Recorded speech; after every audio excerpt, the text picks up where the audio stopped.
You know, a lot of what he's saying is actual fact. You know, it's actual fact. Yet it also speaks to the environment in which we are embedded as young black males and females in this particular society. You know, hip hop changing from positive to negative was not a consequence of history. It was not a circumstance of history. It was nothing that just happened on its own. It had nothing to do with the changing of the times. It had nothing to do with that.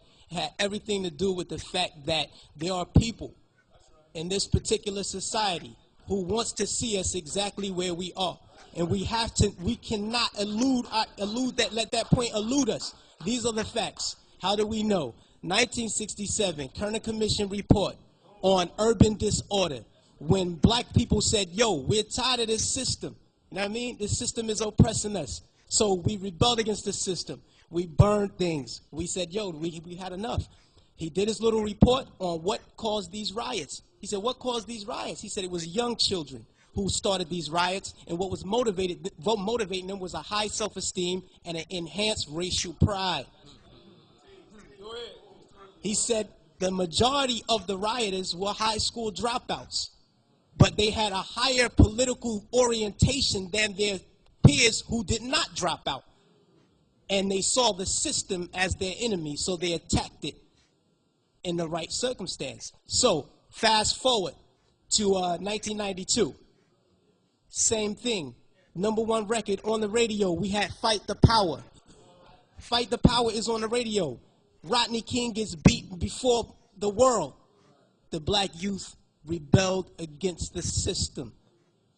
Again, they did it again. And why? What primed them? Positive hip hop. Primed them. Fight the Power, X-Clan, Brand Nubian. You had these groups out here who were pushing, who were politically orienting black kids in the right direction, giving them the proper promptness that they needed so that they can respond properly to oppression. All right? In 1967, when the riots happened, he saw that the self-esteem and the racial pride was fueling this. So he said, how do I bring that down so that they will not riot? And what he did, he flooded the airways with black exploitation movies. Nigga Charlie and the Return of Nigga Charlie. These were movies. Hip-hop didn't start calling people niggas. We had Shaft. We had Coffee. Black girl turned prostitute to do whatever. You know what I mean? But these black exploitation movies brought down the self-esteem and the racial pride so that the kids will not rebel against this system of oppression. 92, the racial pride was back in effect. We had black kids going to Dr. Ben Yuckinen lectures. We were spending our money to go see Farrakhan speak as opposed to going to a strip club. This is where we were. The most coveted article of clothing was a historically black college or university sweater. We were motivating children towards positive attitudes and lifestyles. And when Rodney King got the beating, heads responded properly. Fast forward to our day. Sean Bell is shot 50 times in the street in New York by police officers. #1 song on the radio, Like a Lollipop. Nobody do nothing.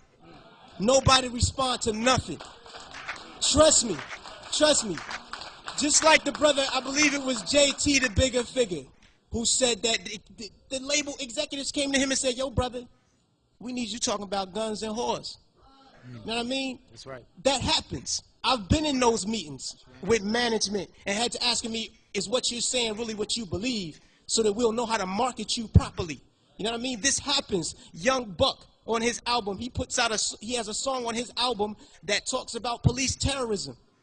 The label said absolutely not. Jimmy Iovine said absolutely not. You cannot put that record on the album because it might create an atmosphere that might put police officers' lives in danger. Right. So they took the record off, but they let him keep the other 14 songs on the album that talked about killing black youth. So this is what we're dealing with. We're not dealing with a circumstance or consequence of history. You know what I mean? The environment that we're embedded in puts us in a situation where we feel we have to maneuver and play the game and water our message down. You know what I mean? But no, what happened was they intentionally shifted the paradigm to get us exactly where we are right now. Right now, we're feeding the prison industrial complex right now. Our kids are going to prison because they're promoting these records. They're promoting these records daily that send us to jail. You know what I mean? It's cool to go to jail.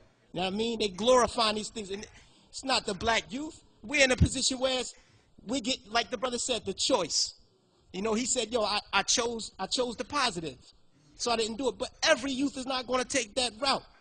I know, I come from the projects, grew up in the projects all my life. You know what I mean? And we're not turning down $500,000 to say nigga. We're not going to do it because we won't turn down 200 to take a package of crack from one corner to the next. You know what I mean? We living in a state of poverty and want of all things. So it's hard for us to make that. Our judgment is clouded. And they knew that the judgment would be even more clouded if they took groups like X-Clan off the radio. This is just what it is. And until we start to deal with the environment that's shaping the behavior, we'll never get to the next level. We have to confront that. Peace.